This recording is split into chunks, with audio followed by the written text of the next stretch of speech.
E depois de falar de tantos problemas, de tantos questionamentos, tantas angústias que pulularam aí pela frente, hoje é o dia de tentar, minimamente, falar de algumas possíveis soluções, né? Longe de mim brincar de gênio da lâmpada, achar que a gente vai tirar coelho da cartola e resolver todos esses problemas que foram apontados até agora com 2 ou 3 textos, não é essa ideia. Eu selecionei apenas dois tópicos do texto do Tucídides que eu acho que ainda, né, vale a pena a gente reter por N razões, um que me parece ponto pacífico, o outro extremamente problemático, por isso que eu selecionei ele para hoje, tá? Então, sem botar o carro na frente dos bois, com relação ao primeiro tema, né, que é justamente a questão da lucidez, a questão de você ser capaz de enxergar com clareza a realidade, sem os filtros que todos os malucos, insanos e estúpidos de plantão querem colocar na frente dos nossos olhos, né, para esse primeiro texto, que compreende os parágrafos, né, do livro 1º, do 20 ao 22, e do livro 5, né, o parágrafo 26, desculpa, eu já trabalhei isso em alguns textos ao longo da minha trajetória. Eu não sei se... eu deixei, se não me engano, indicado na bibliografia, né? Agora, de novo, sem querer fazer propaganda, mas como está o texto aí,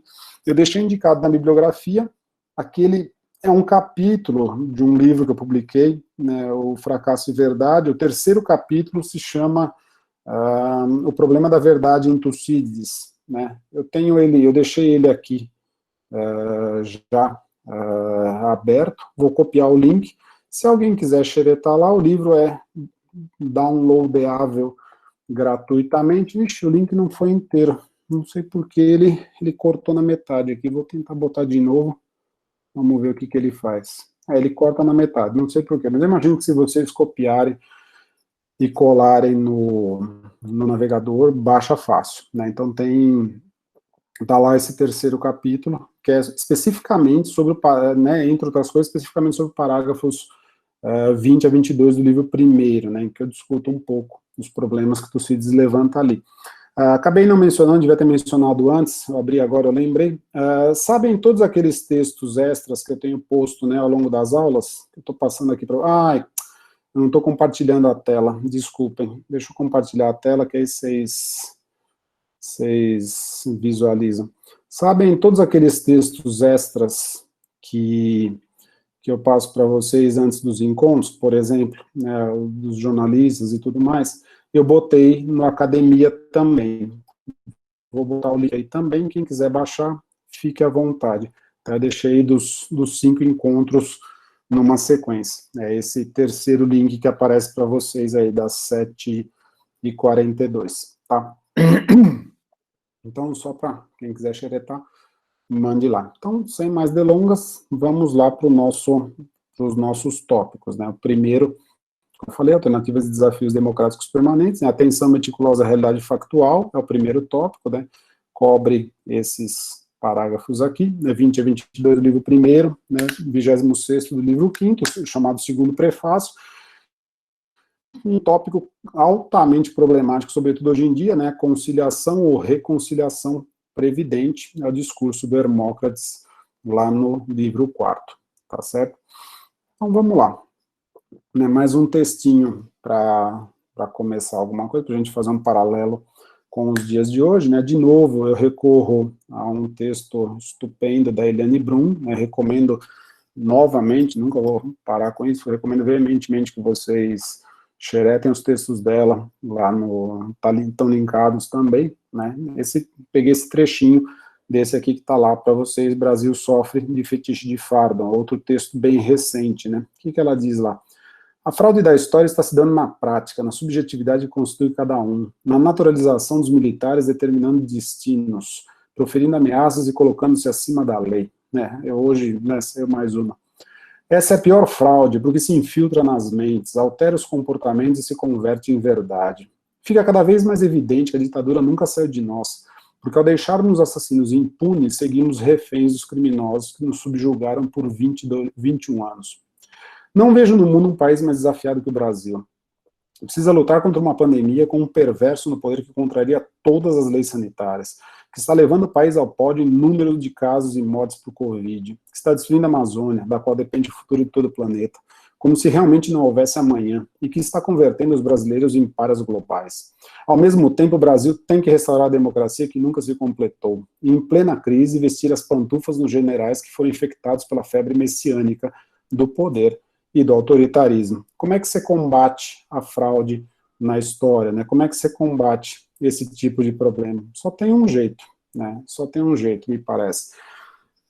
Talvez tenha outros que eu não sei se eu endossaria, mas todos esses outros jeitos começam por algo que o nosso querido Tucídides já apontou nesse texto tão famoso, tão recorrente, tão estudado por N autores, né, com muito maior competência que a minha, seguramente, né, que é a atenção, a lucidez, né, manter sempre em mente o que está em jogo, né, e os meios como se chega, né, à decodificação da realidade. Eu não vou aqui fazer nenhuma, como é que se diz? Eu não vou cair na armadilha de uma falácia intelectualista, né, como se por trás da realidade houvesse sempre uma, né, como se a realidade fosse uma cortina física que esconde uma realidade metafísica. Não é isso que está em jogo, muito menos partir do pressuposto que Tucídides tenha encontrado uma panaceia que sirva para todo e qualquer contexto. Não é isso. A questão mais interessante desses 3 parágrafos, me parece, é a ênfase que ele coloca, como eu tentei discutir naquele texto, né, é a ênfase que ele coloca na dificuldade desse trabalho de desencavamento da realidade. Assim como eu mencionei ao longo dos outros encontros para vocês, né, é fácil ser fascista, basta você ceder, né, aos impulsos, quer dizer, o fascismo é a regra, ele não é a exceção é o projeto, a exceção é a construção, né, a exceção é algo que se propõe. Assim como é fácil ser fascista, é fácil, né, ficar com meio conhecimento, ou pressupor que se conhece o que não se conhece. E o texto do Tucídides é ótimo, no sentido de desencavar, né, retirar camada por camada de vários problemas que podem se contrapor entre a nossa percepção da realidade e aquilo que é a realidade de fato, né, aquilo que é entendido como realidade de fato, né, a atenção sempre ao que seria o real, né. O parágrafo 20, se a gente voltar, acho que todo mundo conseguiu ler esses textos, né, são 2 pagininhas, nem isso, né, o parágrafo 20, ele é o primeiro parágrafo depois do fim da chamada arqueologia da obra de Tucídides, né, até então ele vinha falando dos antecedentes remotos e imediatos da Guerra do Peloponeso, né, já tinha dado várias dicas de como ele encara, né, o fazer do historiador, né, como que ele tentou reconstruir o passado remoto e próximo a partir dos indícios que ele tinha. É no parágrafo 20 que ele tenta amarrar tudo isso, né, no 21 ele apresenta uma outra proposta, e no 22 ele fecha a chamada discussão metodológica. Vamos por parte, vamos ver parágrafo por parágrafo, pular algumas partezinhas só, mas pegar os itens principais. O que eu queria enfatizar com vocês? Né? Os obstáculos, como eu falei, as dificuldades, os problemas que se interpõem entre o nosso conhecimento, né, os nossos modos de conhecer, os nossos modos de acessar a realidade e essa coisa, seja lá o que for, que a gente pode chamar de realidade factual, como ele diz, né.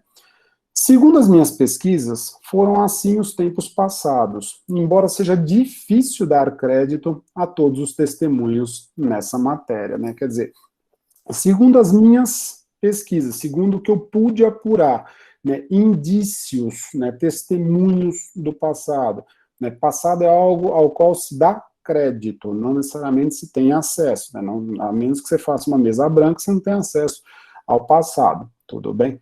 E toda essa operação é difícil, toda essa operação é marcada de saída pelo problema, pela dificuldade, né? Que dificuldade é essa? Ele vai começar a destrinchar agora esses N problemas, né? Os homens, na verdade, aceitam uns dos outros relatos de segunda mão dos eventos passados, né? Aceitam relatos que já são meio complicados em si, só que tem outros complicadores, né?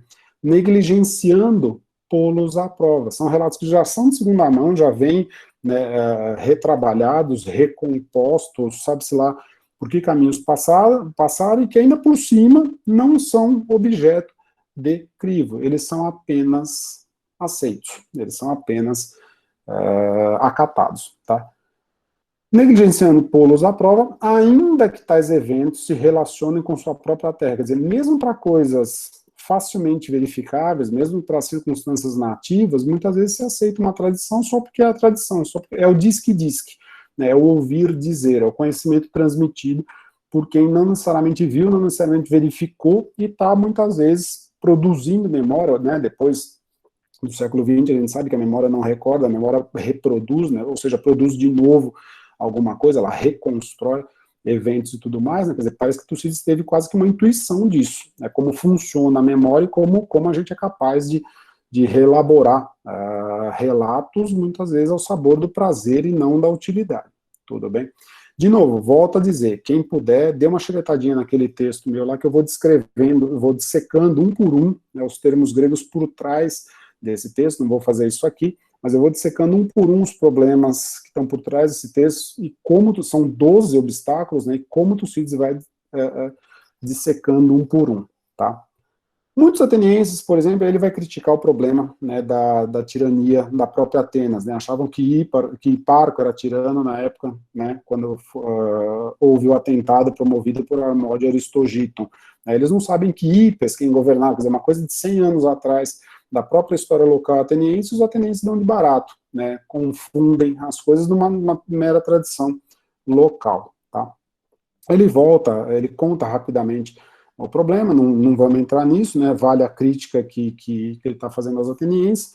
O ponto central está aqui, né, a tal ponto chega a aversão de certos pela pesquisa meticulosa da verdade.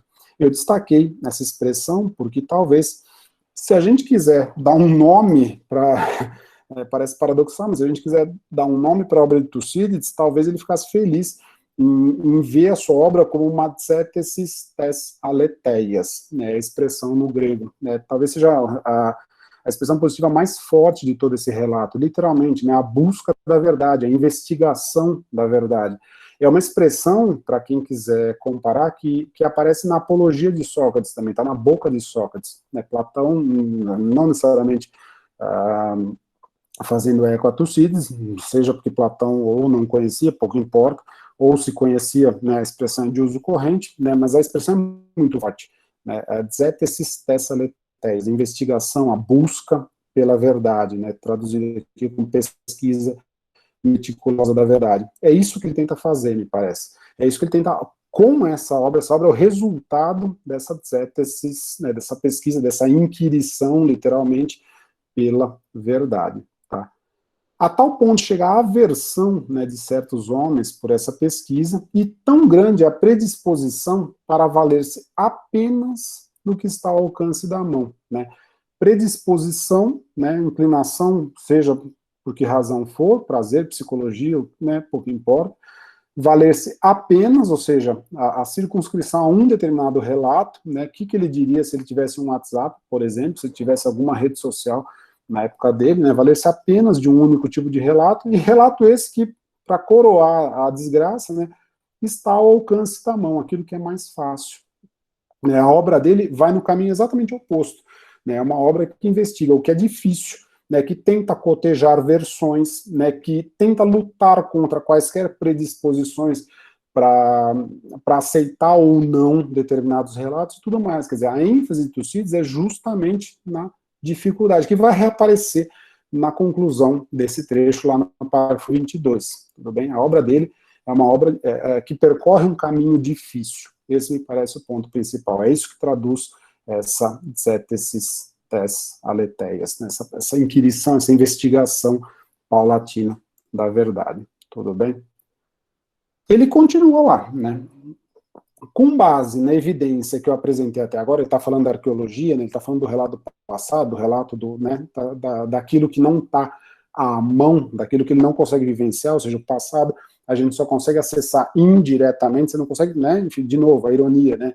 Você não consegue, se você não fizer a mesa branca do passado, né, não tem como você chamar o próprio Tucídides aqui para conversar com ele, chamar Péricles e tudo mais, né, à luz do que eu apresentei até agora, todavia, ninguém erraria, ou seja, um outro problema, né, os homens são sujeitos a erro, né, o problema da hamartia está sempre presente, né, no conhecimento da história, né, a possibilidade do erro é sempre presente, né, mas com base nisso que eu apresentei, ninguém erraria se mantivesse o ponto de vista de que os fatos da antiguidade foram muito próximos de como os descrever. Veja, ele não fala em exatidão, ele fala em proximidade, né, ele fala em verossimilhança quase.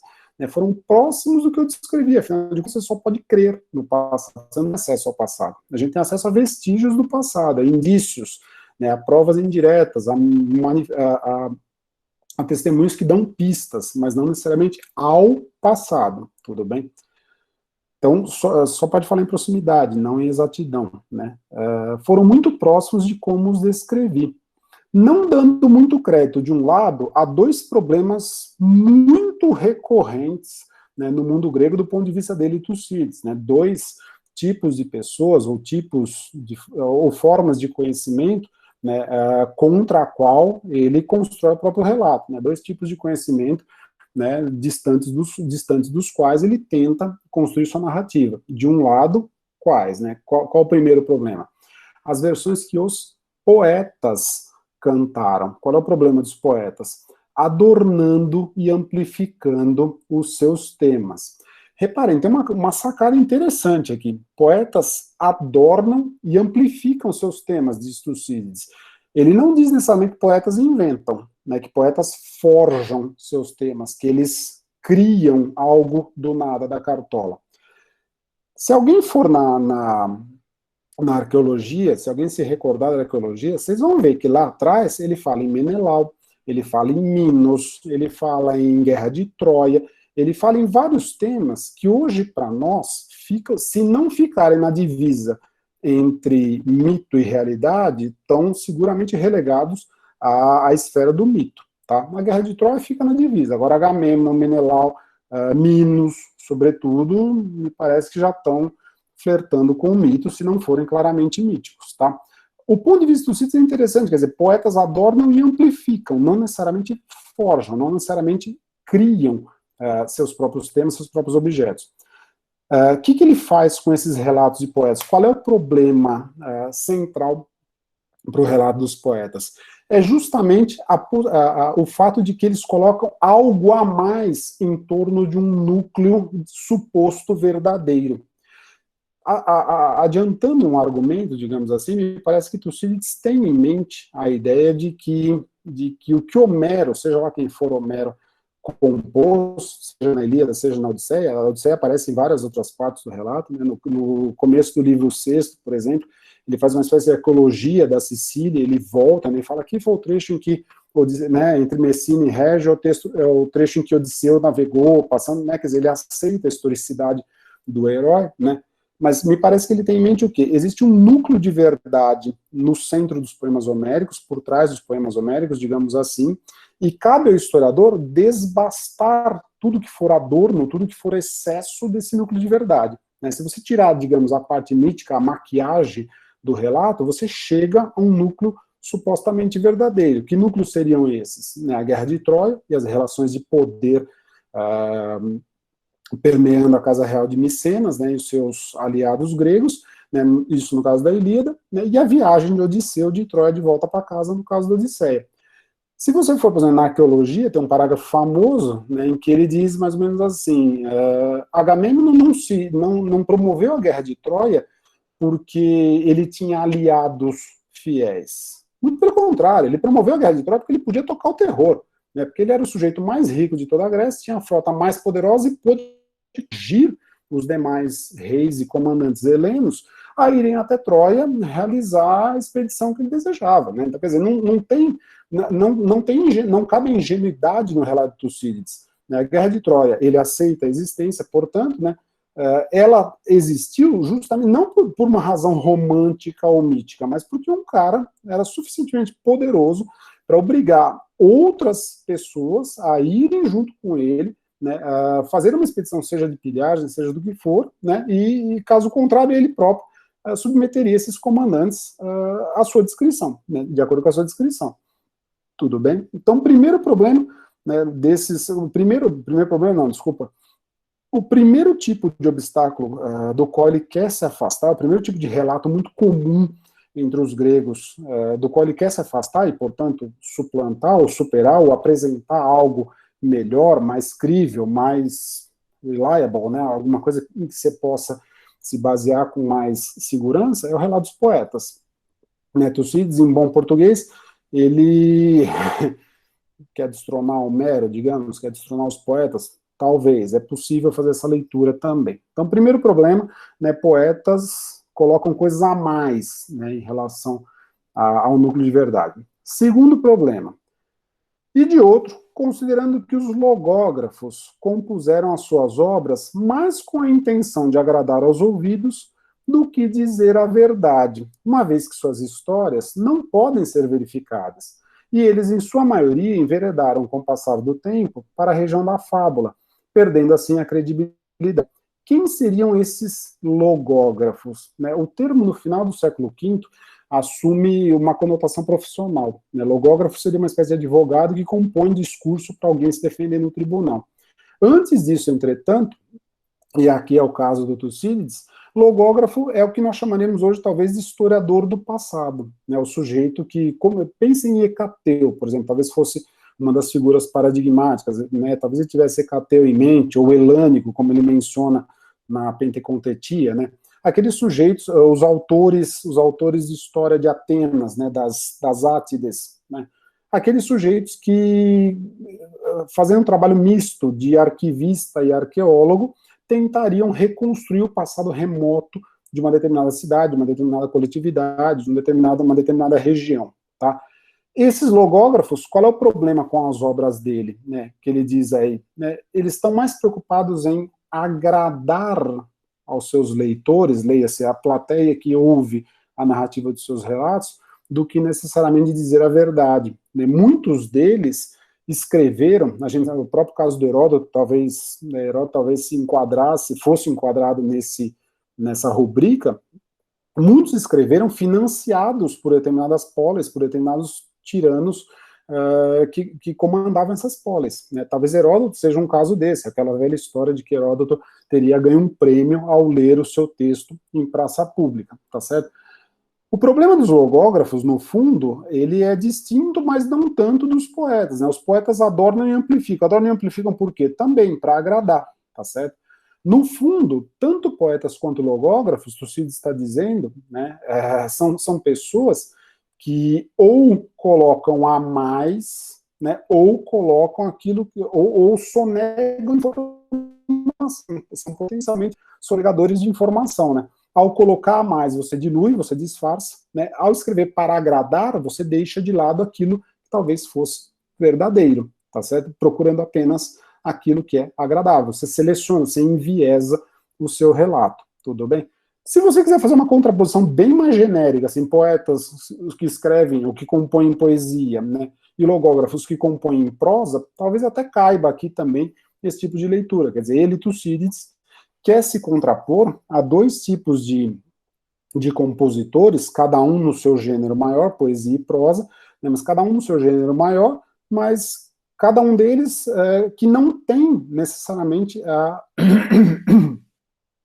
não se preocupam com aquilo que ele, Tucídides, reivindica como o eixo, o núcleo central do seu trabalho, como Heródoto também vai dizer, né, ele busca dizer a verdade. Né? Nem poeta, nem logógrafo tem necessariamente a preocupação com a verdade.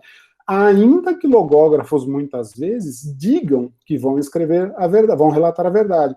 Ainda que, se você fizer, é até irônico isso, mas se você fizer uma pesquisa rápida, tanto na Ilíada quanto na Odisseia, várias personagens intranarrativamente, né, várias personagens dentro do relato, dizem que vão falar a verdade para alguém a quem eles se dirigem. Se não me falha a memória, na Odisseia aparece uma menção na boca do poeta, né, o narrador maior. Se não me falha a memória, aparece uma menção na Odisseia em que o poeta fala que vai dizer a verdade, quer dizer, ele está se contrapondo a essa noção, entre aspas, superficial de verdade. Ele quer um outro tipo de verdade, que foge né, desses vieses enunciados por poetas e logógrafos.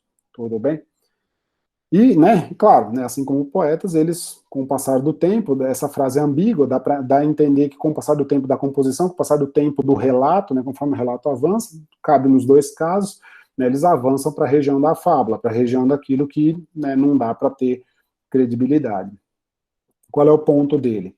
Deve-se olhar os fatos como estabelecidos com precisão suficiente à base de informações mais nítidas, e precisa ir atrás de coisa mais concreta, e não em relatos de terceira mão forjados dessa maneira, né? Embora considerando que ocorreram em épocas mais remotas, o problema não é a distância no tempo, o problema é o trabalho que se faz ou não se faz para se verificar esse tipo de informação. Tudo bem? Todo o arrazoado dele vai nesse sentido, né? É difícil desenterrar o passado, é difícil chegar a uma informação precisa, né? O problema é que, além dos obstáculos colocados pelo próprio tempo, pela própria passagem do tempo, você tem ainda a produção de relatos, né, ou predisposições humanas, ou inclinações humanas, que levam à amplificação dessa dificuldade, tá?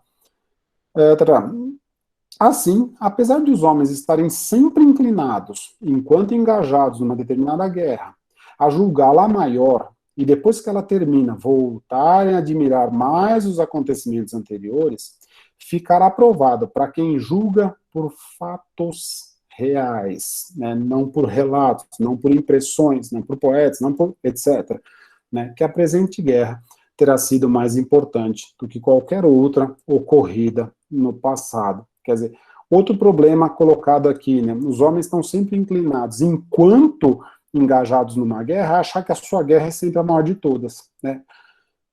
Provavelmente por falta de comparação, né, por falta de experiência de várias outras guerras, né? O presente tem por ser presente, né, por ser o momento da vivência, enfim, o presente é sempre muito mais eloquente do que qualquer outro relato do passado, né? Qualquer outro relato, não tem como você comparar a experiência presente com algo que você só conhece por ouvir dizer, né, por ouvir relatar ou por ler num relato. Tudo bem? O presente é sempre mais eloquente.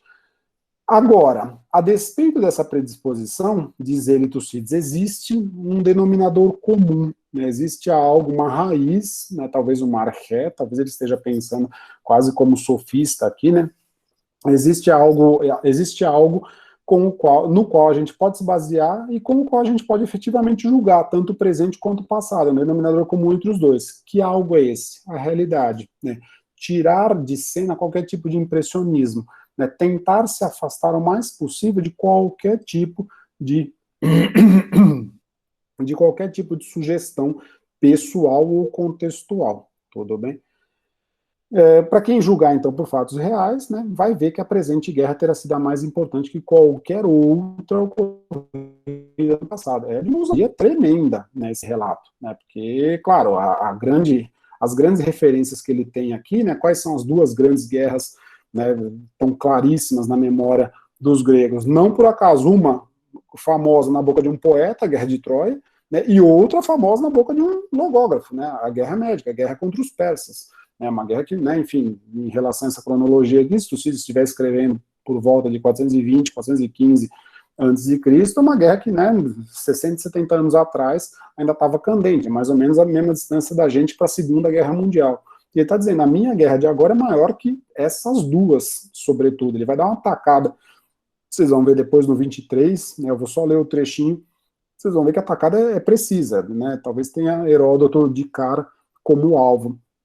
Em bom português, ele está dizendo, para quem quiser julgar pela realidade, né, pelo número de forças envolvidas, pelo número de catástrofes, sobretudo, é o argumento do parágrafo 23, a Guerra do Peloponeso, sem dúvida nenhuma, né, é a maior guerra dentre todas as outras. Mas o ponto central é a atenção aos fatos, não a atenção às caixas de ressonância, não há atenção às predisposições humanas, não há aceitação de qualquer tipo de relato, não há produção de conhecimento indiscriminado, não é um meme que vai explicar a Guerra do Peloponeso, talvez Tucídides dissesse hoje. Isso demanda empenho e é um trabalho difícil, como ele vai dizer daqui a pouquinho, tudo bem? Parágrafo 22, talvez o mais famoso, né, aquele parágrafo em que Tucídides ele define agora uma espécie de metodologia para o presente. Né? Até aqui ele estava falando do passado, né? O problema de se aquilatar o passado, né? De chegar às informações sobre o passado. No parágrafo 22, ele passa para a apuração do presente, né? Que reúne outras dificuldades. Além dessas dificuldades inerentes aos relatos do passado, você tem outras adicionais quando você lida com ações contemporâneas, com aquilo que você pode aprender. A questão é como aprender essas ações. Né? Como que você filtra essas ações, como que você reproduz isso de modo narrativo. Né? Não é tão simples quanto talvez pareça. Então ele vai dizer, né, sem querer forçar a mão, né, eu comentei em outros carnavais que nesse parágrafo 22, né, nós temos aqui ao mesmo tempo uma metodologia de um historiador da contemporaneidade, né, de um historiador que se dedica a observar fatos coetâneos a ele próprio, que é, não por acaso, a mesma metodologia que um jornalista, um bom jornalista, um jornalista competente, lançaria a mão. Um bom jornalista, me parece, se alguém for jornalista aí, por favor, se manifeste, né, ou me corrija se for o caso. Mas me parece que é uma metodologia que um bom jornalista endossaria numa boa. Quer dizer, a atenção meticulosa a tudo que é possível reunir dessa realidade, seja, né, em termos de falas, em termos de discursos, né, seja em termos de fatos apreensíveis. Né. É a velha contraposição que aparece aqui, né, ela perpassa toda a obra do Tucídides, mas aqui ela aparece concentrada, né, os logoi de um lado, né, as falas, os discursos, os arrazoados, os planos, tudo que diz respeito ao domínio intelectual, ao domínio pensado, né, e os erga, né, os fatos, os trabalhos, as obras, os resultados de outro, tudo aquilo que diz respeito ao domínio prático, né? Por isso eu fiz os dois destaques, né? Quanto aos discursos, quanto aos fatos, tá? Então, com relação às falas, aquilo que é pensado, né, numa ação contemporânea. Quanto aos discursos pronunciados por diversas personalidades quando estavam prestes a desencadear a guerra, ou seja, planos anteriores, ou quando já estavam no meio dela, foi difícil recordar com precisão rigorosa. Vejam, de novo, a dificuldade é sempre a tônica.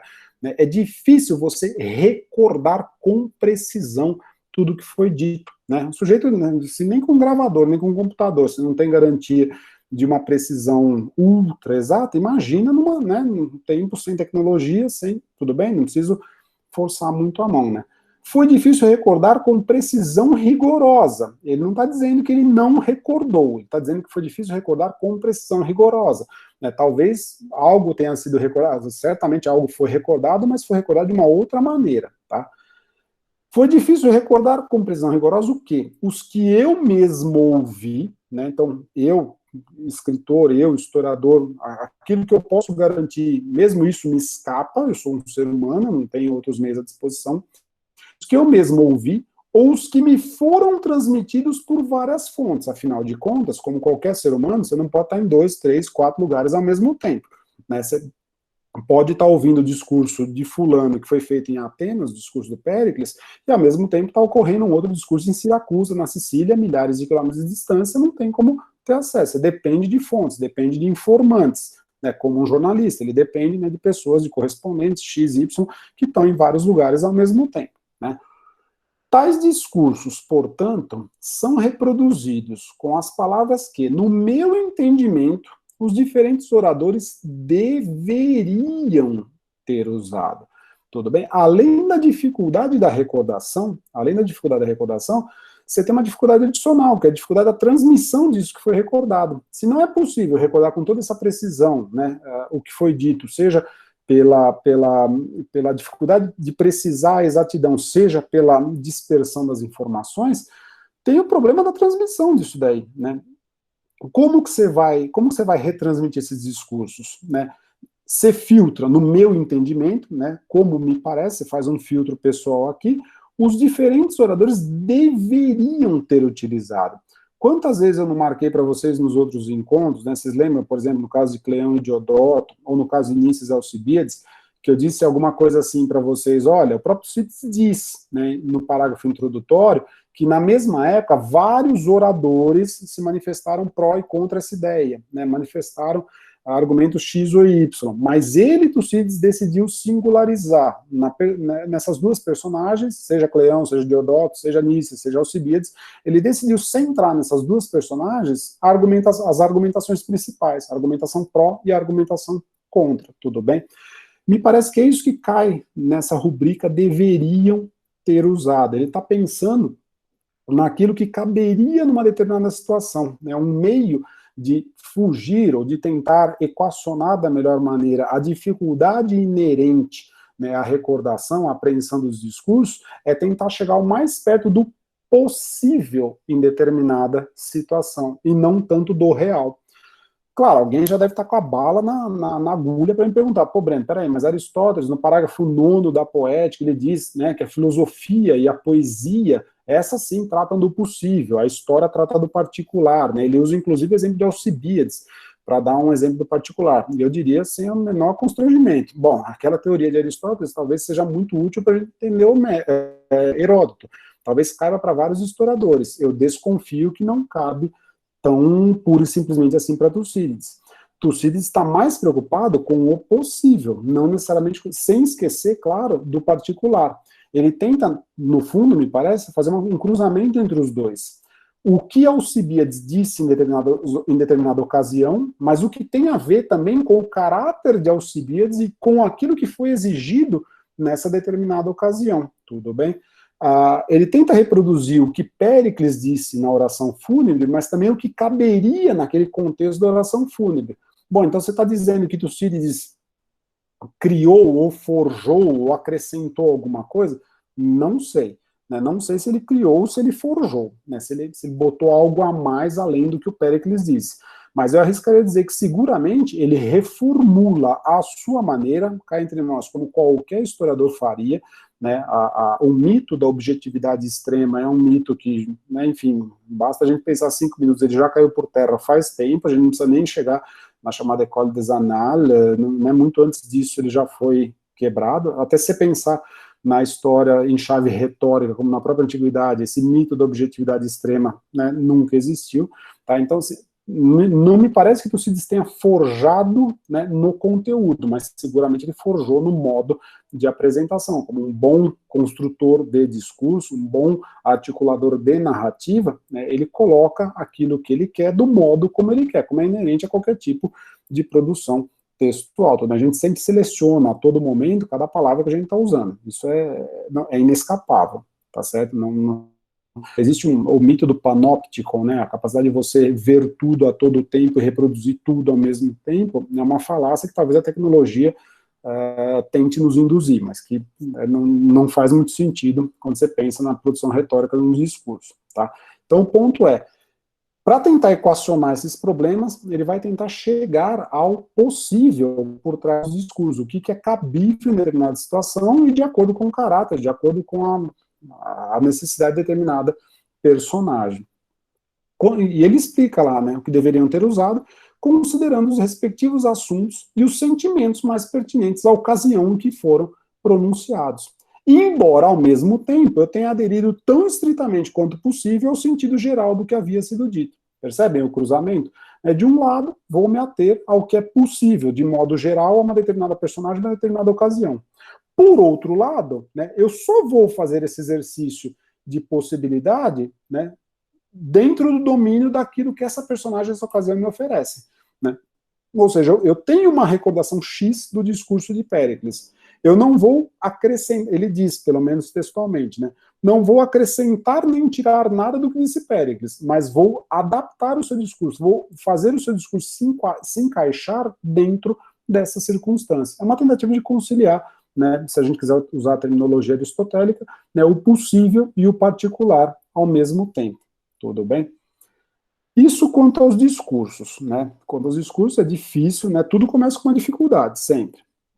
Né? Quanto aos fatos, quanto aos erga, né? Quanto à parte prática da guerra, considerei meu dever relatá-los não como apurados através de algum informante casual, nem como me parecia provável. Ou seja, não é porque qualquer um chegou para mim dizendo, aconteceu isso, deu naquilo. Não. né? Não é por meio de nenhum informante casual, nem como me pareceu provável. Eu não tentei inferir nada, né, por mera conjectura, tá? Ele tentou por outras vias. Não tentei inferir nada. O que ele fez? Mas somente após investigar cada detalhe com o maior rigor possível. Às vezes o maior rigor possível é limitado. A gente vai ver no próprio discurso, no próprio texto, no próximo texto, no discurso de Hermócrates, que tudo indica que Tucídides não esteve presente nem aquele discurso, muito menos ao desenrolar dos fatos, né? Mas, enfim, às vezes o possível na investigação dos fatos é algo bastante complicado, né? Primeiro que um observador não pode estar em todos os lugares ao mesmo tempo. Segundo que você, muitas vezes, tem que se fiar nos informes disponíveis. Tem, uma vez, eu ouvi de um não lembro se era uma conferência, enfim, um sujeito tentando explicar essa passagem da seguinte maneira, uma comparação muito curiosa. Sabe quando você vai na feira, tem o sujeito na barraca de frutas, por exemplo, ele está sempre removendo, sempre remexendo a barraca de frutas.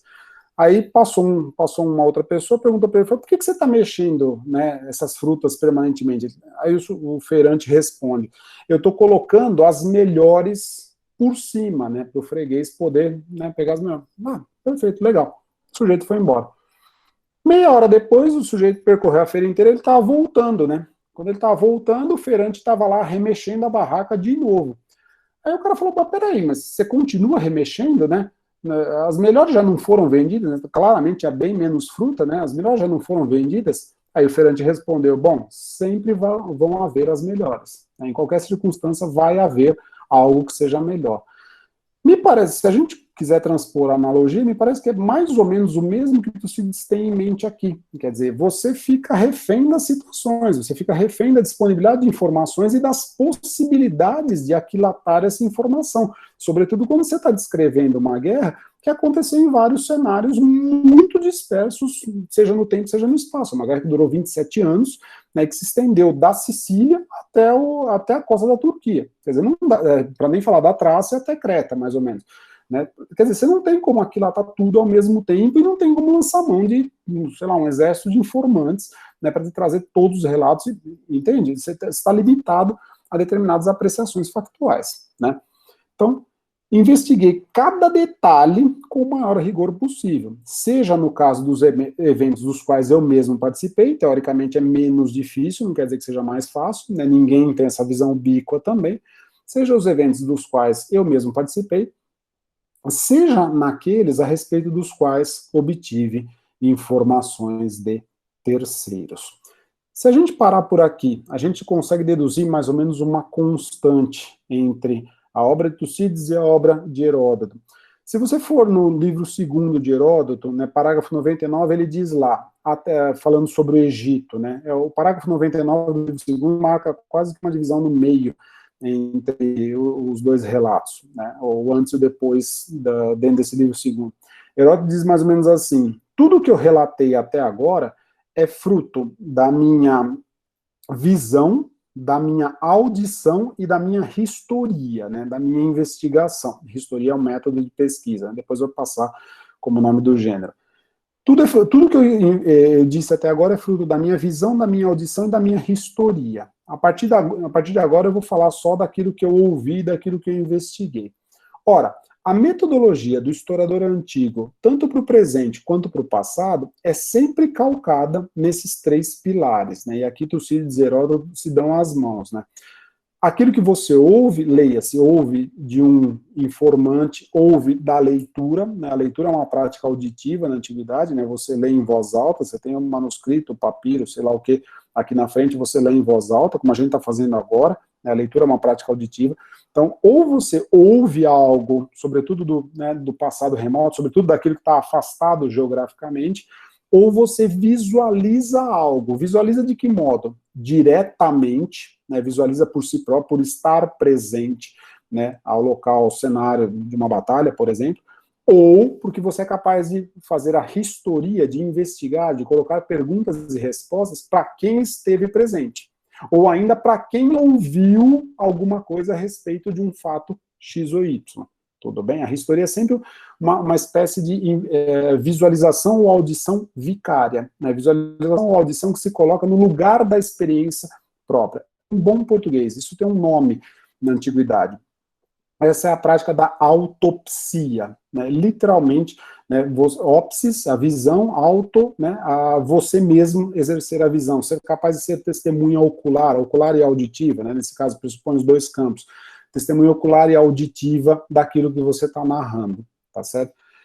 O historiador antigo, né, o que a gente chama de historiador antigo, seja como cronista do passado ou do presente, ele tenta, ou pelo menos ele alega tentar, ser o mais autóptes possível, né, ter como o Tucídides está dizendo aqui, né, ter o máximo de acesso ao testemunho direto, né, possível, seja por ter estado presente, né, presenciado algum evento, seja por ter ouvido de quem esteve presente, tudo bem? Esse conjunto definiria o máximo de autopsia. E claro, conforme os eventos vão se afastando no tempo e no espaço, né, tanto mais indireta vai se fazendo essa investigação.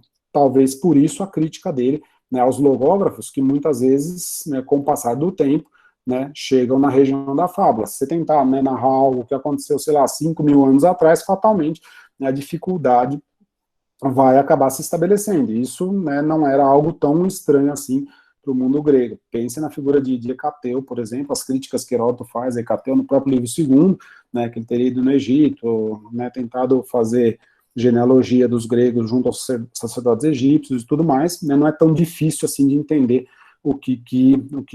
contra o que os gregos estão se batendo, beleza? Mas o ponto é, né, se a gente parar até esse ponto, né, nós temos quase que uma definição canônica, assim, digamos, do que ele, Tucídides, entende por testemunho autóptico, né, o ser capaz de testemunhar tudo ao mesmo tempo, né, tanto pela visão quanto pela audição, se não com a própria presença, né, reparem, discursos os quais eu mesmo ouvi, né, você tem um espelhamento aqui, né, discursos dos quais eu mesmo ouvi, né, fatos aos quais eu mesmo estive presente, dos quais eu mesmo participei, então é sempre esse paralelo entre aquilo que eu fiz por mim próprio e aquilo que eu soube por terceiros de modo indireto. Só que ele não para aqui, né? A autopsia para ele não é uma meta, é um pressuposto. Eu acho que esse é o ponto diferencial em relação dele, talvez em relação ao próprio Heródoto, né? Para muitos historiadores, pelo menos do que a gente sabe, Heródoto e Hecateu talvez sejam os casos explícitos, para a maioria dos historiadores a autopsia é uma meta, né? Eu fiz tudo isso, olha só, buf, cheguei até esse ponto. Para Tucídides é um ponto de partida, né? Ele toma quase como uma obrigação. Vejam o que ele diz na sequência. O empenho em apurar os fatos, seja discursos ou fatos em geral, se constitui numa tarefa laboriosa, no original é muito mais eloquente, né? Epiponos heurisketo, né? Literalmente, é algo que se descobre, heurisketo, do verbo heurizo, né? Heurisken, é algo que se descobre, né? Epiponos, com muito sofrimento, com muita fadiga, né?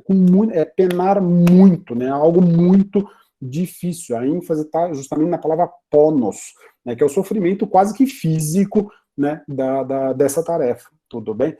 Percebem que, né, a autopsia é apenas um ponto de partida, é a dificuldade que marca o processo, como ele disse lá no começo e eu venho tentando marcar para vocês até agora, né, é uma tarefa muito dificultosa, talvez fosse a melhor tradução. Por que disso? Porque além desses problemas que ele mencionou até agora, tem outros ainda que complicam ainda mais a situação, né?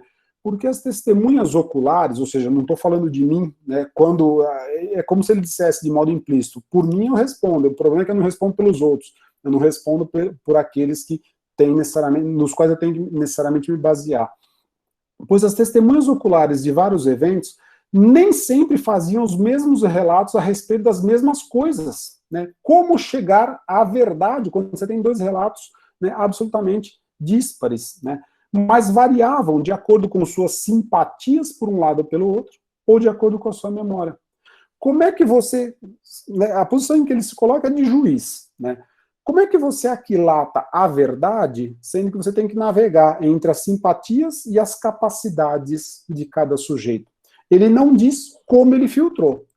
Reparem como o texto é sutil. Ele constata a dificuldade, mas ele não diz como que ele chegou a superá-la. A gente sabe que ele superou porque o texto existe. Tudo bem? O texto é a prova dessa superação. Agora, como ele superou, o que ele fez para superar, ele não diz em momento algum. A gente tenta inferir, né? Ou, melhor, né, retoricamente, isso daqui funciona quase como um cartão de visitas. Olha, eu sei da dificuldade da tarefa, né, então acredite no que vem na sequência, porque eu desempenhei um baita de um esforço para chegar nesse relato que você tem diante dos olhos. Pode ser uma bela de uma pegadinha tucidiana. Eu diria que é um pensamento bastante extremista chegar a essa conclusão, né? Mas o fato é, a rigor, ele não diz, né, como ele fez ou o que ele fez. Talvez nem seja possível dizer. Talvez a gente tenha tocado aqui naquela zona irredutível da criatividade, da apreensão, da capacidade humana, né? Qualquer pessoa que se veja numa situação de juízo e ter que navegar por essas águas turvas, revoltas e tudo mais, tem que tomar uma decisão, né? E a própria decisão tomada vai falar muito da capacidade, da inteligência, do docínio, do que quer que seja, dessa pessoa. Em bom português, ele deixa para o leitor, ele deixa para o ouvinte, deixa para, né, um outro juiz, no caso o juiz do relato, inferir ou tentar chegar ou discutir sobre qual seria a sua capacidade. Mas ele próprio, né, muito inteligentemente, muito espertamente, não afirma, ele apenas constata a dificuldade do processo da tarefa. Tudo bem? Então, tá aqui, né? É uma tarefa difícil, ponto. Como que eu superei isso é um outro problema, né? E aí ele enuncia, né, tem uma quebra quase que aqui, né, ele enuncia aquela frase que eu coloquei para vocês no primeiro encontro, que eu falei, bom, boa parte da proposta desse curso deriva desse juízo, né, dessa proposição dele, Tucídides, que eu acho que vale a pena a gente continuar aproveitando. Né. Pode acontecer que a ausência do fabuloso em minha narrativa pareça menos agradável ao ouvido. Ele não está preocupado com o que é agradável. Né, ele já disse aqui, né, isso é algo próprio de poetas, próprio de logógrafos. Ele não está preocupado em necessariamente ser agradável. Tudo bem? Talvez seja, talvez você possa se agradar por outras vias. Né, se você está procurando um outro tipo de relato, né, talvez a questão do agradável nem se coloque, ou isso seja uma outra forma de prazer, mas o fato é, ele diz, com relação a esse agradável tradicional, leia-se, esse agradável de um Heródoto, de um Homero, talvez, não busque isso no meu relato, né? Você não vai encontrar esse tipo de afirmação. A ausência, né, o meu relato não tem o elemento fabuloso, ou quando tem é para ser criticado, ou quando tem é para servir de documento histórico, como ele fez na arqueologia, quer dizer, ele tenta espremer os poemas homéricos para chegar nesse núcleo, nesse suco de verdade que estaria dentro deles, como ele vai fazer em várias outras passagens, no livro terceiro, né, a menção do hino a Apolo, né, na escavação de Delos e tudo mais, enfim. Né? Mas quem quer que deseje ter uma ideia clara, tanto dos eventos ocorridos, quanto daqueles que algum dia voltarão a ocorrer em circunstâncias idênticas ou semelhantes, em consequência do conteúdo humano, julgará minha obra útil, isso bastará. Que eu havia falado para vocês lá no começo, quer dizer, a ênfase no conhecer com clareza. Né? Ele apresenta, né, todos os pontos da sua metodologia, ele enfatiza a dificuldade, e qual que é a mensagem sutil depois dessa dificuldade? Olha o tamanho do esforço que eu fiz de filtragem, o tamanho do esforço de depuração, o que sobrou de todo esse esforço de depuração? Aquele diamante que estava incrustado, estava engastado no meio de uma montanha de cascalho. É mais ou menos, me parece, isso que ele está dizendo. Quer dizer, ele tirou o cascalho e trouxe a pedra preciosa para que o leitor pudesse vê-la, conhecê-la e saber reconhecê-la num futuro por conta de semelhanças evidentes. Semelhanças essas, claro, eu estou usando a metáfora da pedra preciosa, mas ele, Tucídides, nem de longe toca nisso, né? Semelhança essa que se baseia naquilo que ele chama de anthropinon, né, o conteúdo humano inerente a todos esses atos. Que é uma frase ambivalente também, né, um juízo ambivalente. Conteúdo humano é tudo e nada ao mesmo tempo. Tá? Afinal de contas, a história que não toque na humanidade é a história do quê? Né, hoje nós colocamos outras coisas, não é o ponto dele, Tucídides. Tá? Então, se não for humano, seria o quê? Tudo bem? Por outro lado, mesmo desse humano, você pode chegar ao que ele tenta, né, é a proposta dele, me parece, chegar a determinadas constantes, determinadas tendências, determinados padrões que se repetem, é o que ele chama de circunstâncias idênticas ou semelhantes, seja no passado, seja no presente, seja no futuro. Em bom português, me parece que ele pensa a sua obra assim como Péricles pensa a democracia ateniense lá na oração fúnebre. Né? Péricles disse, né, da democracia ateniense, que ela é um paradigma para outras cidades, ela é uma paideusis para outras cidades. Né? Ela é um paradigma, literalmente, algo que serve de padrão e é colocado ao lado de outro, ou seja, um termo de comparação. Ela é uma paideusis, é algo formador em relação a outros sistemas de governo. Ora, sua obra, me parece que Tucídides pensa da mesma maneira.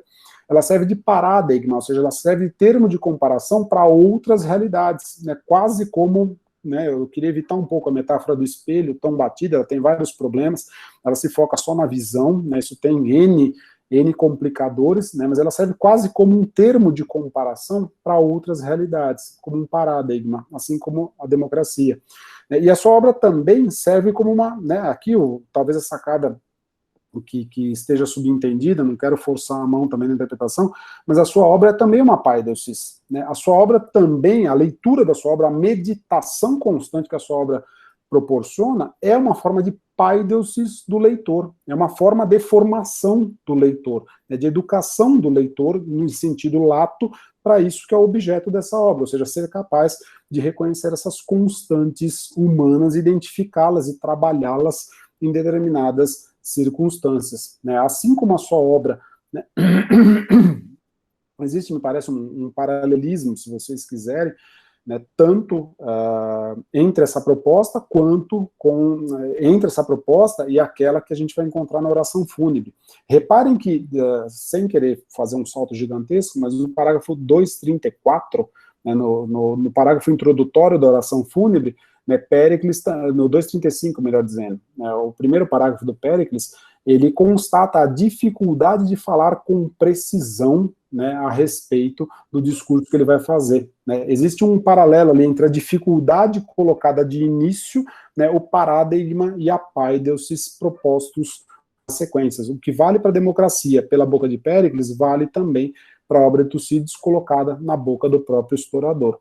Tudo bem? E aí, para arrematar, né, a passagem que, como eu falei, a gente está, né, só retomando um texto que eu disse que retomaria, né, na verdade, ela foi feita para ser um patrimônio sempre útil, a fórmula decantada em prosa e verso, né, o tema eis aí, né, a minha obra é uma aquisição, né, é patrimônio, enfim, né, é algo que você adquire, seja de modo metafórico, seja de modo concreto, você pode comprar o livro, né, você pode comprar o rolo de papiro, enfim, dá para ler dos dois jeitos, né, ela é um patrimônio sempre útil, e não uma composição de momento, né, em busca de algum prêmio. Ela não é algo pura e simplesmente circunstancial, né, eu aspiro com a minha obra a algo maior.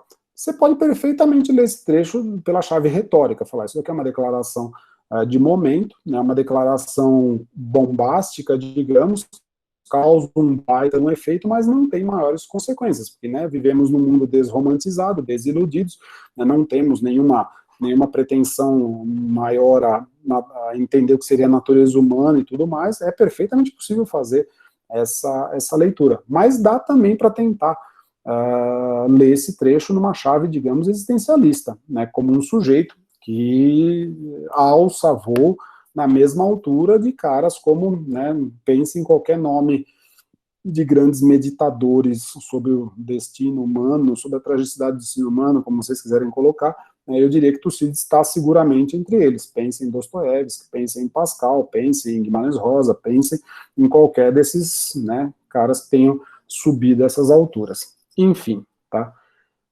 Em bom português, né, o que nós temos aqui se a gente parasse no parágrafo 22? Por que dar ênfase na dificuldade? Não só pela dificuldade em si, mas porque talvez o primeiro meio, né, de a gente conseguir alguma solução, sem nenhuma pretensão romântica, de novo, né, não vou bancar o Lord Byron aqui da contemporaneidade, né, até porque eu já passei da idade, enfim, né, mas qual seria o primeiro passo para uma qualquer solução? Né? Constatar os problemas e ter um mínimo de clareza, né, com relação àquilo que nós estamos falando, do que exatamente estamos falando. Eu abri lá o primeiro encontro, né, com a pergunta, né, o que é democracia? Do que estamos falando quando tocamos no problema da democracia? Não por acaso, eu coloquei para vocês o texto do Saramago, né, deixei o link. Do que exatamente estamos falando quando falamos de democracia? Me parece que essa pergunta pela definição, a pergunta pela identificação precisa, é a pergunta que está por trás dele próprio, Tucídides, né? Do que estamos falando quando falamos de conteúdo humano, quando falamos dessa guerra, né, do que é apurar os fatos da guerra e tudo mais. Só como parêntese, só a título ilustrativo, bem localizado, eu vou ler o comecinho do próximo parágrafo, quando ele tenta definir, dar uma resposta, um início de encaminhamento de resposta para essas perguntas que aspiram pela clareza. Né? O acontecimento mais importante dos tempos passados foi a guerra com os persas, e todavia ela foi prontamente decidida em 2 combates navais e 2 batalhas terrestres. Em bom português, o que Heródoto fez em 9 livros, Tucídides reduziu para 2 frases. Tá? Ele resume bem retoricamente, é um baita de um jogo, né, de cena, em bom português, mas ele reduz para 2 frases a guerra médica. Quer dizer, bom, lindo, 9 livros, uma baita de uma aventura, mas o ponto central se deu em 2 batalhas navais e 2 batalhas terrestres. Isso decidiu a parada, vencemos e fim de papo. Tá? Não vou entrar no mérito do jogo retórico, fiquem à vontade, tem N problemas por trás, né? Eu gostaria de, né, só para fechar o parênteses, me pegar naquilo que ele usa para justificar por que a sua guerra é maior em relação a essa, em relação à guerra de Troia que ele mencionou lá atrás. A Guerra do Peloponeso estendeu-se por longo tempo, maior do que as guerras médicas, né? 20 anos, grosseiramente, a Guerra do Peloponeso, 27 anos. E no seu curso, a Hélade inteira sofreu patemata. A palavra que está por trás é patemata, né? Desastres, sofrimentos, literalmente, como jamais num lapso de tempo comparável. Por que a sua obra, qual é o elemento chave, por que ele entende a sua obra como a mais importante, a sua guerra como a mais importante? Por conta do acúmulo de sofrimentos. Porque nunca antes a Grécia sofreu tanto como nesses 27 anos. Tá? E aí ele vai descrever todos os tipos de patemata, sendo que o maior deles é o que a gente viu por primeiro, é a peste. O maior deles, o mais terrível, talvez, em Atenas, né, foi a peste, que depois, né, se alastrou para toda a Grécia. Tudo bem? Fecha parênteses. No parágrafo 1, de 20 a 22, nós temos a exposição, né, e depois a justificação na sequência, do que ele entende por dificuldade e por que essa clareza, né, o tossafés scopeina, né, a expressão que está por trás, né, a ideia clara, conhecer com clareza, né, que está por trás desse texto, como eu comentei lá atrás para vocês. Ora, Tucídides vai retomar essa ideia quando talvez ele tenha recomeçado a escrever a obra, quando talvez ele tenha reformulado de alguma maneira essa obra. Eu estou me referindo à passagem do livro 5º, parágrafo 26 Professor, do livro 5º. Diga. Posso só tirar uma dúvida antes? Pois não, diga lá. Essa preocupação dele em, enfim, retratar aí os fatos, né, de forma com afinco, né, embora seja questionável, isso é algo novo, pensando aí nos historiadores da época, isso era uma preocupação comum nos historiadores que traziam esses relatos? Do que a gente sabe, sim. Do que a gente tem à mão, sim.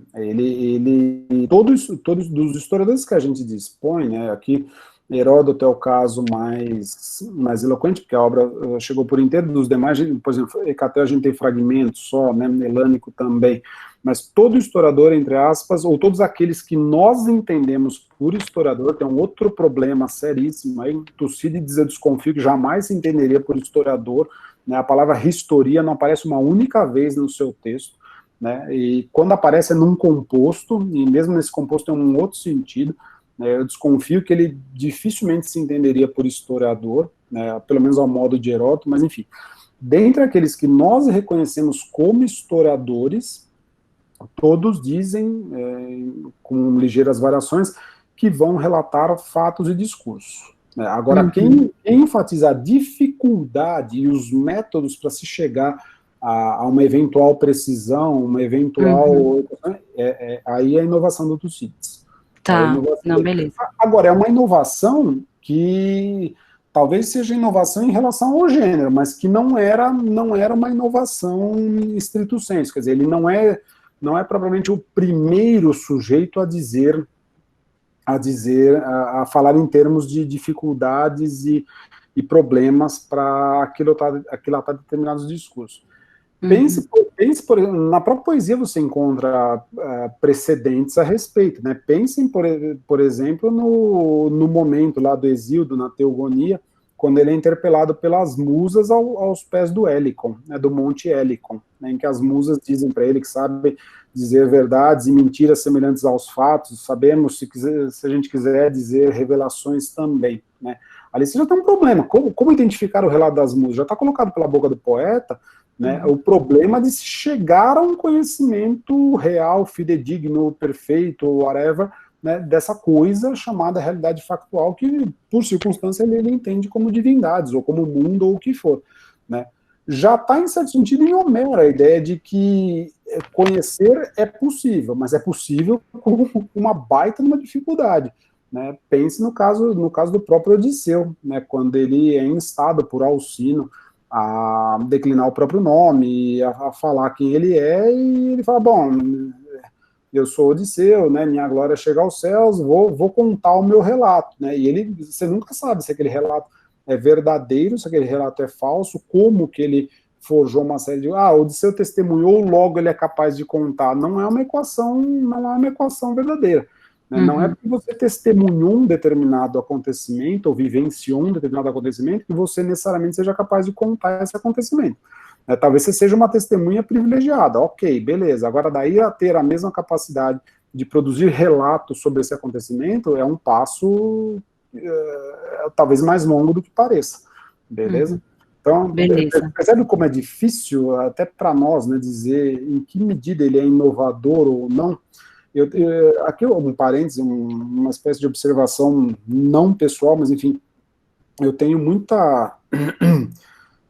Eu fico sempre com o pé atrás com relação a um perigo que é inerente à nossa própria vivência como professores, como estudiosos, como chame o nome que vocês preferirem, né, que é a chamada falácia intelectualista, né?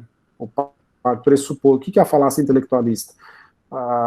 Partir do pressuposto que se alguém disse X é porque alguém antes já disse esse X primeiro e esse segundo está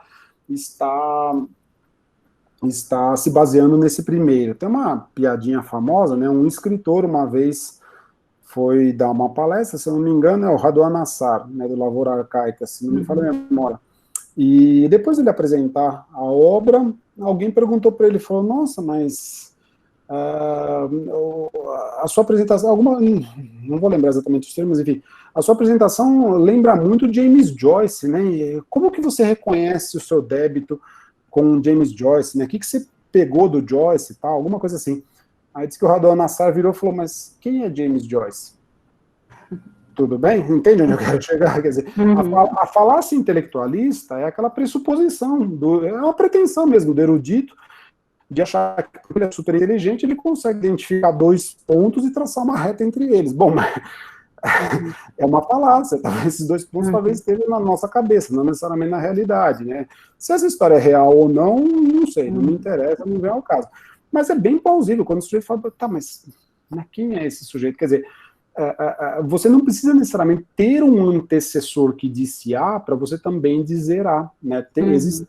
A gente cai de novo naquele núcleo irredutível da criatividade, da capacidade humana que pode chegar ao mesmo resultado por vias absolutamente autônomas, beleza? Então, sem apagar nem a vela de Deus, nem a vela do diabo, né? Sem cair na falácia, mas sem insistir também numa linha direta entre poetas e Tucídides, né? Ao mesmo tempo que ele deve muito aos poetas, né, ele abre mão, ele critica, aliás, ele tanto critica, quanto mais ele critica esses poetas, mais ele confessa, mais ele trai o débito que tem com eles, mas justamente por ter esse débito, ele tenta se distanciar, percebe que é um jogo circular? Tudo bem? fica mais, não, perfeito. mais redondo. É que como ele faz aí uma provocação, né, eu fiquei na dúvida se havia um debate aí em torno desse fazer o relato, né, enfim.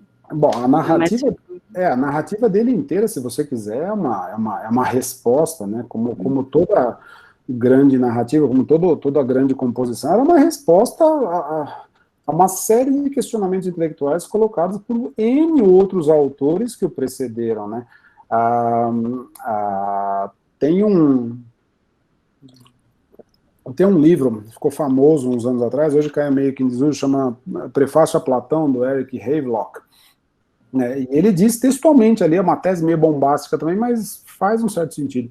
Ele diz textualmente ali que o objetivo de Platão, como o de Tucídides, era suplantar o Homero como educador da Grécia, né? Platão pela filosofia, Tucídides pelo que a gente chamaria de historiografia, ou pela análise da realidade, né? É nada mais, nada menos do que suplantar Homero, quer dizer, seria o equivalente hoje a alguém, sei lá, fazendo uma comparação bem grosseira, tá, bem tosca, mas alguém querer se colocar no lugar da Bíblia, né, como formador do homem comum do dia a dia, tudo bem?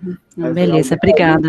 Então, quer dizer, é uma resposta, é uma provocação no bom sentido, por um lado, e ao mesmo tempo uma resposta constante, uma tentativa de demonstrar que pode haver algo melhor do que aquilo que foi oferecido antes. Se a gente quiser, tem um trecho no próprio Heródoto, de novo no livro 2, né, em que Heródoto já dá uma tacada em Homero, né, ele já dá uma cutucada em Homero, quer dizer, olha, a historia é melhor do que ouvir a musa e produzir um relato sobre a Guerra de Troia. No finalzinho do livro 2, parágrafo 112 ao 120 do livro 2. O que Tucídides faz é uma espécie de uma atacada em relação a Heródoto, em relação a Homero, em relação a Hecateu, em relação a vários outros autores. Quer dizer, olha, em bom português, minha metodologia é superior e, portanto, o meu relato é mais preciso. Portanto, aquilo que eu produzo, né, chega a conclusões mais interessantes. Fica mais redondo isso? Não, perfeito, obrigada. Não, por isso, qualquer coisa, manda bala. Beleza. Né? Então, voltando, né, no livro 5º, o parágrafo 26, é aquilo que a gente chama de segundo prefácio, né? No livro 5º tem vários problemas, né, talvez não tenha sido acabado, eu não vou entrar nesse mérito de novo com vocês, né, mas é o chamado segundo prefácio, ou seja, um segundo começo da obra, bem entre aspas. Por quê? Porque até ali, né, os gregos estavam em paz, era a paz de Nícias, né, a partir dali a guerra recomeça, como eu comentei semana passada, né, 6 anos de uma paz que deveria durar 50, né, em 6 anos os gregos retomam a guerra. E aí Tucídides de novo faz um balanço, né, daquilo que ele vai narrar, como ele vai narrar, o que aconteceu com ele. O que ele diz lá no comecinho do 26? A história desses eventos foi escrita também pelo mesmo Tucídides, dos eventos depois da paz de Nícias, né, quer dizer, os primeiros ele já relatou, né, ele está falando depois. Tucídides ateniense, em sua ordem cronológica por verões e invernos. Se você seguir o relato, você vai ver, no verão X aconteceu isso, no inverno X aconteceu aquilo, né?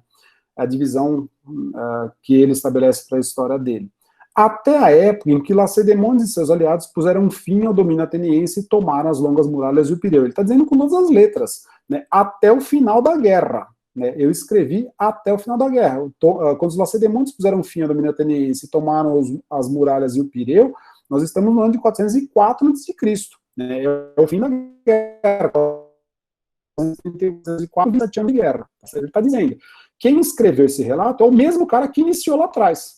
Tem um problema textual aqui, talvez, né, diferença de rolos nos manuscritos, diferenças, né, por alguma razão ele sentiu a necessidade de colocar esse caput, né, esse cabeçalho, né, de novo, para marcar a autoria da obra. Tá? Então ele começa com o carimbão nessa primeira frase. Até aqueles eventos, a guerra durou 27 anos ao todo. E aí vai. Né? Se alguém julgar que não é a mesma guerra, veja, analise X. Ele vai descrever vários eventos. Tá? Vai dar as suas razões. Agora vejam o que ele diz no finalzinho. Vivi a guerra inteira. Né? É um dos pouquíssimos trechos em que ele fala em primeira pessoa. Né? Só aparece aqui e lá no 22, não por acaso. Né? Entre o 20 e o 22, não por acaso. E no primeiro parágrafo, lógico, né? Tucídides ateniense, por aí vai. Vivi a guerra inteira, tendo uma idade que me permitia formar meu próprio juízo e seguia atentamente, de modo a obter informações precisas. No original, de modo a conhecer com precisão, né, akribos, né, de modo a conhecer com exatidão tudo que eu queria descobrir, tá certo? De novo, é a mesma ênfase na necessidade do trabalho meticuloso, é uma retomada, ainda que muito mais rápida, ainda que muito mais resumida daquilo que ele disse lá no 1.22. Algumas notas particulares, né, aquilo que eu falei para vocês, atingiu-me também uma condenação ao exílio, né, por conta de Anfípolis, lá em 424, né, por conta do evento com Cleão e tudo mais, né, e diante de minha familiaridade com as atividades de ambos os lados, especialmente aquelas do Peloponeso, em consequência do meu banimento, graças ao meu ócio, pude acompanhar melhor o curso dos acontecimentos. Quer dizer, ele pôde, né, ele não disse exatamente o que é essa familiaridade, né, ele não disse se ele esteve em ambos os lados, se ele visitou ambos os cenários de guerra, todos os cenários, seja a Sicília, seja a Grécia, seja o que for, né, se ele conversou com pessoas de ambos os lados, se ele teve acesso a comandantes de ambos os lados, ele não descreve os detalhes do que seriam esses ambos os lados. Mas como um, digamos, bom juiz, né, todo history antigo, ele é uma forma de juiz também, né, ele julga o passado, o que deve entrar, o que deve sair da história, né, o que vale a pena ser relatado e como vale a pena, né, como um bom juiz, ele diz, olha, eu conheço ambos os lados. Como ele conhece, a gente pode presumir, mas é presunção nossa, né, pode presumir que tenha sido feito com base naquilo que ele disse lá em 1.20.22, tá certo? A gente presume que ele esteja mantendo aqui a mesma metodologia que ele enunciou lá atrás. É uma presunção, pode se verificar ou não, tá? Mas, de novo, todo o acento está em quê? Na dificuldade da tarefa, né, e na necessidade de aquilatar ambos os lados, ter o contato autóptico, digamos assim, o mais amplo possível, né? A ênfase está na necessidade da autopsia, do testemunho próprio, auditivo ou visual, pouco importa, é o testemunho próprio, e a dificuldade que é de se chegar, né, a esse testemunho. Quer dizer, eu vivi a guerra inteira numa idade que me permitia formar meu próprio juízo, quer dizer, eu não vivi a guerra inteira desde que eu tinha 4 anos até os 31, né? Se eu vivesse a guerra desde os 4 aos 31, talvez eu não fosse capaz de relatar a guerra, eu não tinha juízo perfeito, eu era uma criança, tudo bem? Talvez por isso essa ênfase tão precisa, né? Tendo uma idade que me permitia formar meu próprio juízo, quer dizer, eu já era maduro, já devia ter, sei lá, 20 e pouco, 30 anos, pouco importa, né? Eu já tinha uma certa idade, né, que eu conseguia raciocinar sobre o que estava acontecendo e aquilatar com precisão, né, os terrenos em que eu estava pisando. Beleza? Até aí, de novo, é sempre a ênfase, né, se você quiser resumir em uma frase, no conhecimento com clareza, né, na questão de ser capaz de ter um mínimo de lucidez a respeito daquilo que está em jogo. Tranquilo, moçada? Né, então, primeiro ponto que eu queria comentar com vocês, esses 2 trechos, né, a questão do conhecimento claro, do conhecimento lúcido como ponto de partida para qualquer outra empreitada. Moçada, podemos voltar para outro texto, só rapidinho, só para eu comentar alguns pepininhos com vocês. Como eu falei, o outro texto é a parte polêmica, digamos. Né? Só para iniciar alguma reflexão, peguei um textinho, uma entrevista, né, do professor da Unicamp, o Marcos Nobre, que ele deu para o portal A Pública, né, em março, está disponível para vocês, está linkado também, fiquem à vontade para estar lá no programa, né? E o portal pergunta para ele, né, a estratégia do queridão é a mesma do queridão de lá, né? Ele falou, é a mesma, igualzinho. E ele descreve. O problema é a conclusão, talvez, né? Se não tiver esse grande acordo de forças do campo democrático, o queridão está reeleito. Tem que ter um acordo nacional para que uma candidatura do campo democrático vença em 2020. E é necessária uma investida contra essa sua base de sustentação, porque ela não é monolítica. Em bom português, ele defende veementemente a ideia que está no Maquiavel, inclusive, né, quando você tem um inimigo muito grande, muito poderoso, você se reconcilia com todos os seus inimigos menores, né, para que vocês vençam esse inimigo maior. Uma vez vencido esse maior, aí sim vocês se matam entre vocês, né, disputam forças como tal. Se você for forte o suficiente para fazer frente a esse inimigo maior, bem, Então aí esse inimigo talvez não seja tão grande quanto parece, né? Vocês estão em igualdade de posições, vocês podem duelar frente a frente. Tudo reside no primeiro problema que eu acabei de comentar com vocês, na capacidade de aprender de modo lúcido qual é a sua posição no mundo. Você é um dos polos da briga, ou você está no barco junto com todos os menores que têm que se unir contra o maior. Tudo reside na lucidez, na apreciação da realidade. Tudo bem? Peguei esse, para falar um pouco desse tema, eu sei que no contexto de hoje nosso, esse tema dá um panaço para a manga, eu não vou nem defender a conciliação, nem a não necessidade dela, eu deixo só para a gente refletir, né, e cada um tem sua própria visão. Eu peguei um trecho, que talvez não seja tão conhecido dos Tucídides, não é tão propalado, mas é igualmente importante, que está lá no livro 4, né, é um discurso de Hermócrates, aquele mesmo Hermócrates que aparece em diálogos platônicos, né, no Timeu e no Crítias, por exemplo. Ele é um personagem de diálogos platônicos, talvez fosse amigo de Sócrates, né, Hermócrates de Siracusa, tudo bem? Um dos estrategos de Siracusa. Só para voltar, eu achei um mapinha da Sicília, né, melhorzinho. Vocês lembram do mapa da guerra, né? Siracusa está aqui, nessa zona cinza, que é a zona de colonização grega, né? Como eu falei, essa região aqui cartaginesa, a região do centro, né, os sicanos, uma região de povos pré-gregos, tudo bem? Nesse mapa da Sicília, a gente vê com mais vagar, né, a cidade de Siracusa está aqui, né, e essa conferência, ou esse encontro de vários povos se dá nessa cidade de Gela, que é uma espécie de ponto de encontro central entre as cidades gregas aqui mais próximas da Grécia e as outras cidades gregas, como Sedinunte, como, né, Heracleia, como Agrigento, né, que estão na zona ocidental da Sicília. Tá? Gela fica numa espécie de meio do caminho, tudo bem? Então, voltando lá.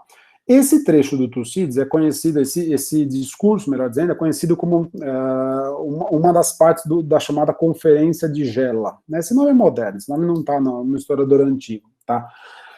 Vários povos se reúnem nessa cidade no ano de 424 a.C., o ano aqui importante, né, numa tentativa de chegar a uma reconciliação. Qual que é o problema que está em jogo? Eu havia dito para vocês, nesse mapa a coisa é mostrada, né? Desde o início da guerra do Peloponeso, a Sicília está no horizonte dos atenienses. Né? O problema econômico lá envolvendo Mégara e tudo mais, né? Desde o início da guerra, a Sicília está no horizonte dos atenienses. E em 427, os atenienses já haviam mandado uma primeira expedição de reconhecimento à Sicília, que partiu com 40 naus. Tá? Não é pouca coisa. Cada nau, uma média de 100, 200 pessoas, façam a conta, aí vocês vão ver que é um belo de um exército. Tá?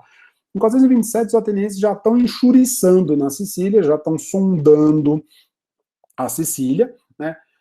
E já tem gente de orelha em pé. Uma dessas pessoas é esse sujeito chamado Hermócrates, que é um dos generais de Siracusa.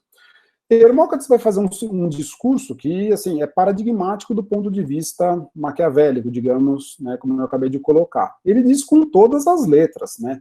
Eu venho de uma cidade muito poderosa, Siracusa, que embora seja uma colônia de Corinto, embora seja uma colônia dórica, é uma democracia talvez semelhante a Atenas, não sabemos exatamente como, mas é uma democracia, é uma cidade, nesse momento, regida por uma constituição democrática, né, depois do abatimento dos tiranos, de Gelão, 466, ela é uma cidade democrática, depois vai voltar à tirania, tem um N de problemas na jogada, mas enfim, ele, Hermócrates, se coloca como a voz de uma cidade muito poderosa, que, digamos assim, baixa a bola, né, ele fala, não, peraí, vamos dar um passo atrás, é melhor, né, eu, como porta-voz da minha cidade, a gente unir todo mundo aqui na Sicília contra o perigo maior, que são os atenienses, isso em 424, vocês lembram? A expedição à Sicília vai se dar 10 anos depois, 415, aquela grande expedição que a gente viu na segunda-feira, né, 10 anos depois. Já em 424, 10 anos antes, Hermócrates já está de orelha em pé com o perigo que os atenienses representam. Então ele vai falar, bom, melhor a gente se unir agora, tentar o máximo de alianças possível com os povos que não são gregos, os povos que habitam nessa região verde, né, para que nós, sicilianos, possamos fazer frente aos atenienses, é uma espécie de doutrina Monroe, né, da antiguidade, quer dizer, Sicília para os sicilianos, tudo bem? Vamos tentar nos unir da melhor forma para bater de frente com os atenienses, caso contrário vai todo mundo rodar, vai todo mundo ser escravizado pela mesma potência, tá? Ele faz esse discurso centrado nesse argumento. A questão é como ele encaminha, né, o interessante é como ele encaminha essa proposta. Só destaquei algumas partezinhas aqui para vocês, né, proponho-me falar no interesse geral, é sempre a tônica na salvação geral, né, assim como no golpe oligárquico de Atenas, né, vamos conciliar nossos interesses antagônicos, né, salvar a Sicília inteira, né, cuidado com a hostilidade natural, né, que pode servir para o inimigo e tudo mais, né. A desunião é a causa principal da ruína, né? Deveremos reconciliar-nos indivíduo com indivíduo, cidade com cidade, juntarmos-nos num esforço comum para salvar a Sicília. É uma tarefa tremenda, né? Imagina você botar no mesmo barco pessoas que até então se odiavam ou se odeiam. Como que você, né, sossegue? Tem coisas que beiram impossível. Se a gente transpor isso, se a gente transpuser isso aqui para a contemporaneidade, tem coisa que, né, pessoas que não descem, enfim. Não censuro aqueles que desejam dominar, mas sim os mais ansiosos por submeter-se. Na verdade, é íncito à natureza humana, a mesma psicologia de Tucídides que a gente viu até agora, né? É natural a psique humana mandar sempre nos que cedem, como também o é prevenir-se contra aqueles que estão prestes a atacar. Não censuro quem quer mandar, mas quem não se defende. Veja, isso é uma constatação que vai naquela mesma linha da realpolitik que a gente vinha conversando em outros carnavais, quer dizer, atenienses, seres humanos em geral, né, vão para frente, se acham corajosos, são pretensiosos, são, né, para ficar no argumento que eu venho repisando há muito tempo, né, o argumento do Diodoto, por exemplo, nada refreia as paixões humanas, elas são ingovernáveis, como ele diz, né, a mesma psicologia tucidiana até esse momento. Nada refreia. Você só tem um elemento para refrear isso, quer dizer, quer declarar guerra? Perfeitamente, vamos para a guerra. Né? Não censuro quem deseja mandar, é inerente à natureza humana. O problema é querer submeter, o problema é não se defender, o problema é aceitar que o outro venha para cima. Em bom português, o que ele está dizendo? Né? Se tem alguém que quer vir para cima, você não tem outro recurso. Ou você vai para cima também, ou você aguenta as consequências. Numa historinha que aparece no livro terceiro do Políbio, nós temos a versão, digamos, edulcorada, a versão, digamos, destilada dessa passagem. É uma história envolvendo Aníbal, né, em que Aníbal submete seus soldados a uma prova. Aí ele diz que para os seres humanos há sempre 3 opções. Ele tira uma conclusão de um evento específico, levando ela para o nível geral, né, na boca do Políbio. Há sempre 3 opções para quaisquer cidadãos, para quaisquer comandantes, né? Mandar, morrer ou aguentar a arrogância dos inimigos. Tudo bem? Mandar, né, vencer, morrer ou aguentar a arrogância dos inimigos. É trágico, né, a gente se vê constrangido, claro, a uma situação tão claustrofóbica como essa, né? Talvez no mundo civilizado houvesse muitas outras opções, né? No mundo com mínimo de, né, talvez a gente tivesse muitos outros meios para poder respirar com um pouco mais de liberdade, mas talvez feliz ou infelizmente o nosso mundo ainda, né, caminha por essas malditas linhas que já estão enunciadas aqui, né? Enfim, continuando. Nosso dever, né, temos que, a tônica é sempre, né, a união entre todos, chegar a um acordo entre todos. Se algum de, né, e ele arremata, se algum de vós alimenta convictamente a esperança de que pode obter qualquer vantagem insistindo intransigentemente em seus direitos ou apelando para a força, não vá sofrer uma amarga decepção enleada por sua expectativa, pois deve saber que muitos homens antes, perseguindo com a vingança aqueles que os prejudicaram, ou em outros casos esperando obter alguma vantagem com o exercício do poder, no primeiro caso não somente não conseguiram vingar-se, mas perderam todas as possibilidades de salvar-se. E mais perderam o que já possuíam. É o mesmo projeto de Péricles, é o mesmo projeto de Diodoto. Cuidado com o elemento passional. Né? Quem acredita na expectativa, quem acredita no acaso, quem acredita nas próprias competências, prescindindo dos demais, mais cedo ou mais tarde vai entrar pelo cano. Vai perder não só o que tem, mas, né, ainda corre o risco de ser escravizado ou ser simplesmente exterminado. Né? Cuidado com o elemento passional. Só algo projetado ou conceitado intelectualmente, leia-se, uma concórdia comum, um movimento comum, de novo. Né? Assim como Péricles propõe a democracia como projeto, também Hermócrates coloca essa união de todos os sicilianos como projeto. Né? Não é um projeto como o de Péricles, ele não tem envergadura formativa do projeto de Péricles, mas é um projeto para aquele momento, né? Quer dizer, é uma ideia em torno da qual a Sicília poderia poderia repelir um perigo maior, tá? Quer dizer, se alguém tem alguma esperança, ou seja, se alguém se fia no elemento passional, cuidado para não, né, não ser pego com as calças na mão, literalmente.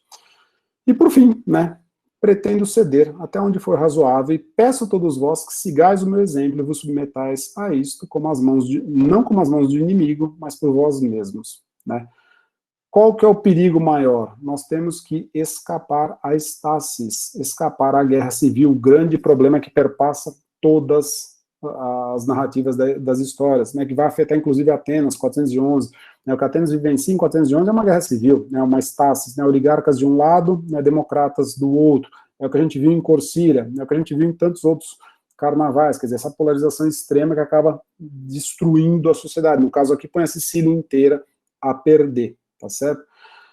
O argumento de Hermócrates, nesse momento, fez sentido, e os siciliotas, persuadidos por seu conselho, chegaram a uma união entre eles. Eles construíram, né, eles, entre aspas, perceberam o perigo, isso em 424, e deixaram de lado as guerras particulares para se focar no inimigo comum.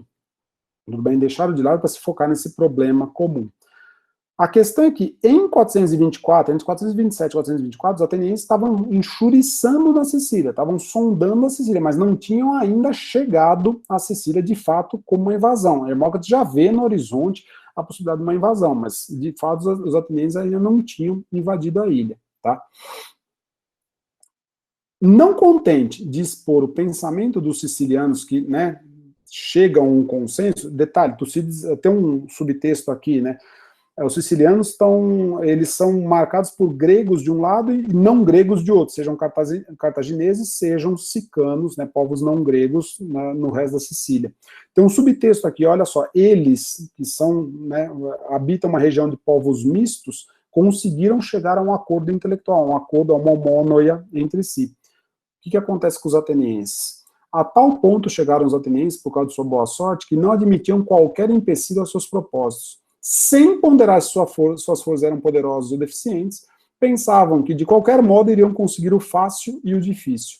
A causa desse estado de espírito foi o sucesso que, contra a própria lógica, coroou a maioria de suas iniciativas, incutindo-lhes a força que a elpis dá. Quer dizer, é a eutixia de um lado, né, o sucesso vindo do acaso, o sucesso fortuito, eutixia, alguma coisa que caiu no colo dos atenienses, de um lado, sucesso esse bafejado pela esperança. Aqui é inevitável, né, Tucídides tem um olho na expedição de 415. Né.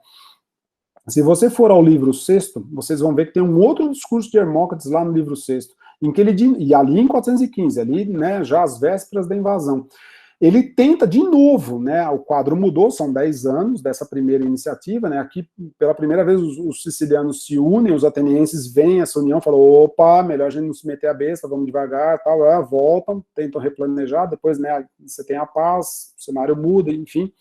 E em 415, os atenienses, de novo, né, são uma ameaça, as notícias começam a chegar à Sicília de que vai haver uma expedição, e Hermócrates, de novo, né, faz um novo discurso, lá no parágrafo 30, 32, mais ou menos, dizendo, olha, a gente precisa se unir, a gente precisa, né, enfrentar os atenienses aqui em Tarento, a gente podia enfrentar eles aqui de primeiro, porque se a gente enfrentar aqui, eles não vão conseguir chegar até a Sicília, né, e a sua proposta é severamente atacada. Reparem lá no livro 6 o que acontece com a proposta de Hermócrates naquela conjuntura. Tem um sujeito chamado Atenágoras que diz, que bobagem é, você acha que alguém vai acreditar nessa história? A primeira vez você já falou isso e, né, não aconteceu nada, imagina, né, quem vai ser, você acha que os atenienses vão ser tão ingênuos de virem até aqui atacar a gente? Para que todo esse medo, para que toda essa covardia? Enfim, vejam lá o que deu, né. Os sicilianos, por circunstâncias, conseguiram, né, só para resumir o fim da história, conseguiram se unir, conseguiram o apoio dos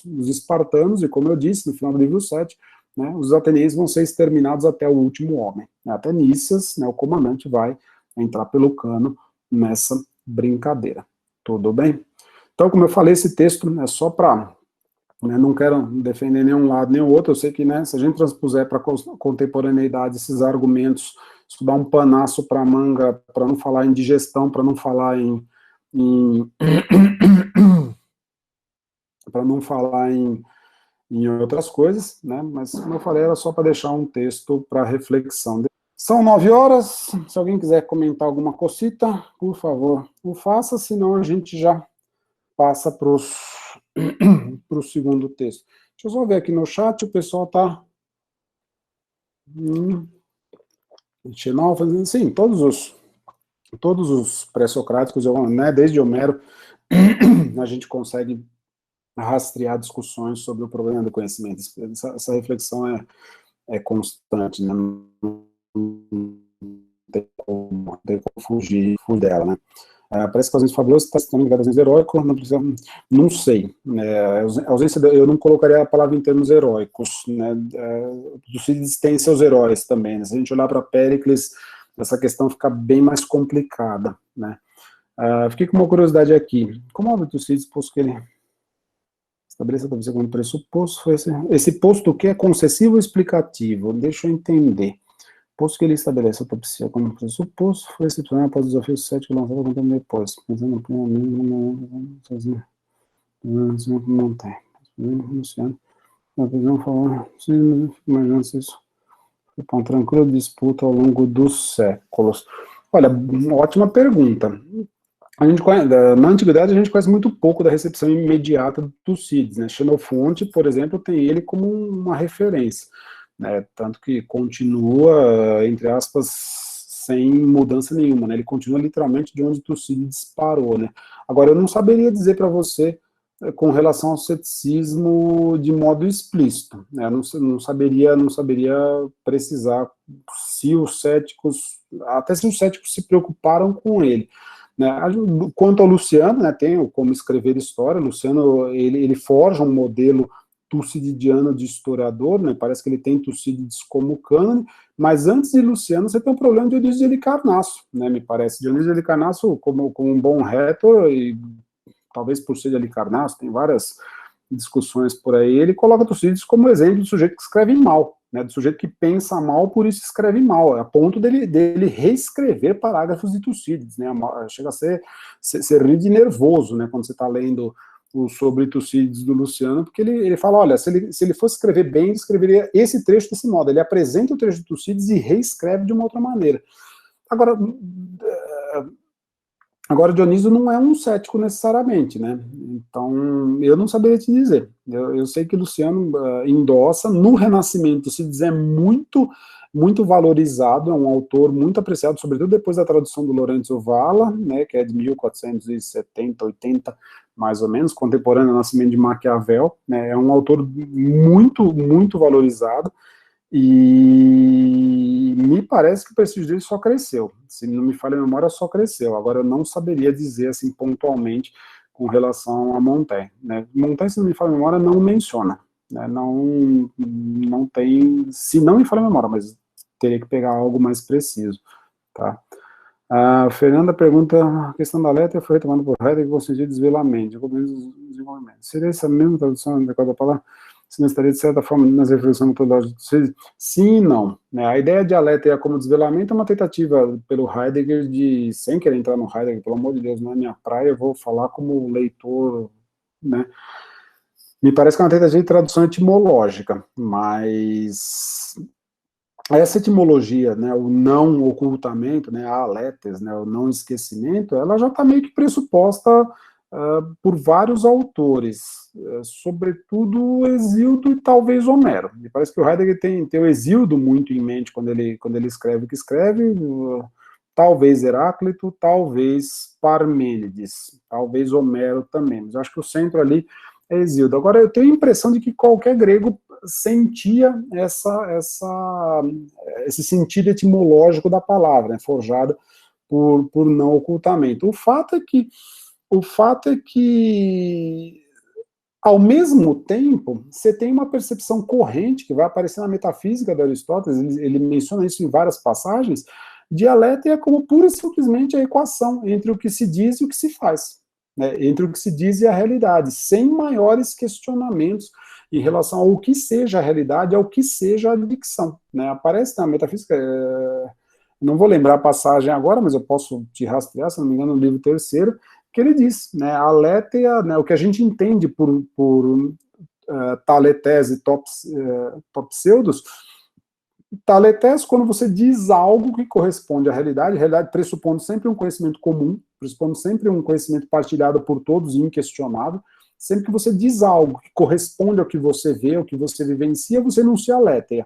E sempre que você diz algo que não corresponde, algo que desdiz, algo que, né, distorce o que você vê, o que você vivencia, você enuncia topseudos. Então, é difícil responder essa questão no caso do historiador. Eu diria que tem um pouco de cada. Um pouco de cada por quê? Desvelar, no sentido de ser capaz de enxergar o que está além do seu próprio testemunho autóptico, ou seja, desvelar o que está por trás do relato de um informante, talvez, né, e aí entraria o sentido de desvelamento, mas no sentido de equação entre realidade e discurso, chamemos assim por simplificação, quando o historiador precisa compor um relato. Quer dizer, ele precisa compor um relato tendo sempre em mente aquilo que ele vivenciou, aquilo que aconteceu, usar um exemplo bem tosco, bem grosseiro. Eu tenho que chamar de batalha o que é uma batalha. Eu tenho que dizer se os atenienses venceram, dizer que os atenienses venceram, e não inventar que os espartanos venceram. Para pegar um exemplo contrastivo, né, a figura de Ctesias, né, um sujeito contemporâneo, talvez do próprio Heródoto, né, Heródoto fala que na Ásia haviam formigas do tamanho de cachorros, né, formigas que escavavam a terra e descobriam ouro. Imagino que Tucídides olhasse para isso e falasse, pelo amor de Deus, o que esse cara, né, o que deram para ele tomar que ele foi soltar uma pérola dessa, tudo bem? Então, Tucídides, não dizer que há formigas que falam, hoje chama-se fake news, né, hoje chama-se X, né? Então, Tucídides, me parece que, do ponto de vista dessa aletheia como equação entre realidade e discurso, ele não cederia em momento algum a produção de fake news, né, a dizer que tem formiga X, formiga Y e tudo mais. Ao passo que outros historiadores não teriam lá muito escrúpulo. Tem um velho problema sobre qual o tipo de objeto coberto pela historiografia antiga, né? Você teria, sei lá, grosseiramente duas grandes correntes. Uma corrente pragmática, minoritária, Tucídides e Políbio seriam os exemplos mais paradigmáticos, talvez as helênicas de Xenofonte também, né?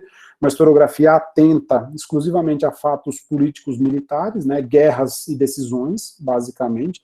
É uma historiografia que não inventa, seja lá o que você entender pela palavra inventar, que já é um outro pepino. Essa historiografia que o Gabriel menciona, né, que o Luciano coloca como o cânone ideal, né, que segue esse preceito autóptico de Tucídides, quer dizer, o historiador, ele simplesmente reporta a realidade e acabou, ele não acrescenta, né, ele simplesmente constata, ele não põe nada a mais, ele não inventa, ele não é um poeta, ele não é um criador de mitos, ele não é um forjador de narrativas. E uma outra tendência, talvez majoritária, representada, digamos, o próprio Heródoto fica na zona de fronteira, é difícil classificar ele, mas, né, talvez a Ciropedia de Xenofonte, Teopompo no século IV, Timeu de Tauromênio, Filarco de Atenas e vários outros historiadores, que seria uma historiografia que a gente chamaria tranquilamente de romance histórico, né, ou de novela histórica. É difícil dar um nome para isso com precisão, mas seria uma historiografia que não está tão preocupada com o que nós entenderemos, talvez, por realidade. Uma historiografia cujo débito com a poesia épica, com a matriz épica comum a toda a grande narrativa, cujo débito com a poesia épica é muito maior, quer dizer, o relato é muito mais solto. O caso de Ctesias, por exemplo, teria, né, conhecido pelas... Né, teria forjado a ideia do Ciápodes e tantos outros monstros e personagens e tudo mais. Né, quer dizer, você tem uma... Agora é difícil dizer qual que é o objeto historiador, qual que é a noção de verdade dos antigos, só para ficar na questão inicial. Percebe? Tem tantos pontos de problema aí no meio do caminho que é difícil colocar, beleza? O André fala sobre a história dos historiadores no Renascimento para os céticos, o preceito de Cícero, a história magistral Ita fosse muito mais usada do que Tucídides. O Luciano também era muito citado. Tucídides, então, não sei, né, a história magistral Ita e do Cícero vem do Políbio, né, que por sua vez é leitor dele, Tucídides também, em certo sentido está por trás do 1.22.4. É difícil a gente fazer a mediação precisa. Que Cícero era muito lido no Renascimento é fato, isso é fato. Agora, o fato dele ser muito lido e muito citado não quer dizer que quem o leu e quem o citou desconhecesse os outros autores, percebe? Tem vários buracos aí que ainda falta ainda falta estudar. Então, eu prefiro, eu deixo para vocês essa discussão, eu não vou meter a mão nesse vespeiro. Então, meus caros, o que eu tinha preparado para vocês é isso. Eu espero sinceramente, né, como eu disse no começo, que tenha sido mais interessante do que a novela. Olha que eu estou colocando o padrão lá embaixo, mas enfim, tenha sido mais interessante, né, perder e passar essas 2 horas conversando sobre isso do que assistindo novela. Só posso agradecer a todos pela paciência, pela boa disposição, foi excelente poder conversar com vocês, surgiu muita coisa aqui, muito interessante, a minha gratidão é praticamente inexprimível com relação a tudo isso, né, e assim, agora, né, fiquem à vontade gostaria muito de ouvir de vocês críticas, sugestões, ideias para futuros cursos, né, eu tenho, né, é incrível, consegui reunir 100 pessoas por esse tema, eu comentei no primeiro encontro, né, eu não sabia quantas vagas abriam, eu falei, pô, vou abrir umas 20, imagina, né, não vai ter tanta gente assim, aí eu vi que o Google Meet comportava mais gente, eu falei, puta, eu vou botar 100, vou passar vergonha, ficou aquela coisa, né, que surpresa ter visto que vamos dizer, em 15 minutos as vagas se esgotaram, é uma coisa realmente surpreendente, não tinha dimensão de como isso poderia ser interessante, espero que tenha sido, espero ter cumprido bem o meu papel, aquilo que eu me predispus, né, tenho várias ideias sobre cursos, estou vendo, pulo lá as ideias aí, tenho várias ideias sobre cursos futuros, gostaria muito desses projetos de extensão, me atraem muito por várias razões, estou me adaptando com a internet, acho que, né, a gente precisa começar a explorar mais essas possibilidades, enfim, quero ouvir de vocês, né, o que não só esses textos provocam, mas qualquer crítica, quaisquer sugestões, fiquem absolutamente à vontade, mandem bala, né, que estamos aqui para isso. E eu só posso agradecer, né, valeu. Breno. Oi, pois não. Se você me permite uma pergunta, não sobre a aula de hoje, mas no geral em si, eu fiquei muito surpresa segunda-feira quando eu li o texto e me deparei com o termo cidadãos de bem. Desde quando esse termo é utilizado? Principalmente nessa descrição, né? Eu arriscaria dizer, assim, com 90% de certeza, eu arriscaria dizer que é problema na tradução. Onde exatamente está esse trecho? Me dá o trecho que eu te pego no texto grego de cara, já fica mais simples. Eu não estou com ele aberto, foi uma coisa que me pegou muito na aula passada, que eu acabei não comentando, mas acho que é uma nota. Ah, tá, então pior ainda. Se é uma nota, aí o tradutor, é coisa do tradutor. É o tradutor ou o anotador, qualquer o estudioso que fez as notas, entendeu? Você tem uma expressão que até se prestaria a isso do grego antigo, que é o kalos kagatos, né, o cidadão por definição, né, o cidadão excelente, virtuoso, respeitável, enfim. Você tem até uma expressão no grego que se prestaria a uma tradução como essa. Agora, traduzir isso nesse nosso contexto tem outras conotações, né? Mas, assim, se porventura apareceu no texto, localiza para mim, por favor, me manda um e-mail depois se você quiser. Claro, eu mando e-mail. Localiza para mim o texto, aí eu vejo no grego, eu te passo o que tiver no grego de cara. Mas eu tenho quase certeza que em Tucídides não aparece kalos kagatos, não aparece essa expressão no texto dele. Então, assim, em bom português, é a responsabilidade do tradutor ou de quem fez as notas essa opção, entendeu? Então não tem nada a ver com Tucídides, beleza? Entendi. Obrigada.